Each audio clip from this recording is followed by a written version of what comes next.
बहुत पुरानी बात है। एक जंगल में एक गुरुकुल था जिसमें बहुत सारे बच्चे पढ़ने आते थे।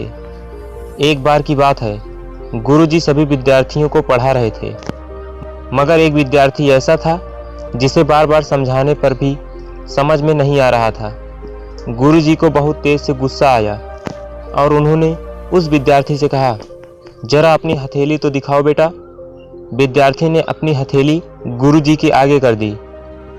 हथेली देखकर गुरुजी बोले, बेटा तुम घर चले जाओ, आश्रम में रहकर अपना समय व्यर्थ मत करो, तुम्हारे भाग्य में विद्या नहीं है। शिष्य ने पूछा, क्यों गुरुजी? गुरुजी ने कहा, तुम्हारे हाथ में विद्या की रेखा नहीं है। गुरुजी ने एक दूसरे होशियार विद्यार्थी की हथेली उसे दिखाते हुए कहा, ये देखो, यह है विद्या की रेखा, यह तुम्हारे हाथ में नहीं है, इसलिए तुम समय नष्ट ना करो, घर चले जाओ और वहाँ अपना कोई और काम देखो। यह सुनने के बाद उस विद्यार्थी ने अपनी जेब से एक चाकू निकाला जिसका प्रयोग वह रोज़ सुबह अपनी दातून काटने के लिए किया करता था।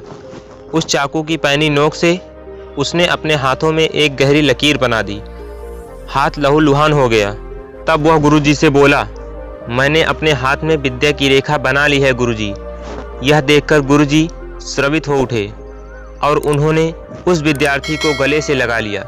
गुरुजी बोले, तुम्हें विद्या सीखने से दुनिया की कोई ताकत नहीं रोक सकती बेटा। दृढ़ निश्चय और परिश्रम हाथ की रेखाओं को ही बदल देते हैं। दोस्तों, क्या आप जानते हैं वह विद्यार्थी कौन था?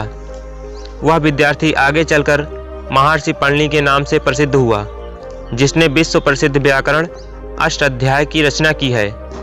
इतनी सदियां बीत जाने के बाद भी आज 2700 वर्षों बाद भी विश्व की किसी भी भाषा में ऐसा उत्कृष्ट और पूर्ण व्याकरण का ज्ञान अब तक नहीं बना।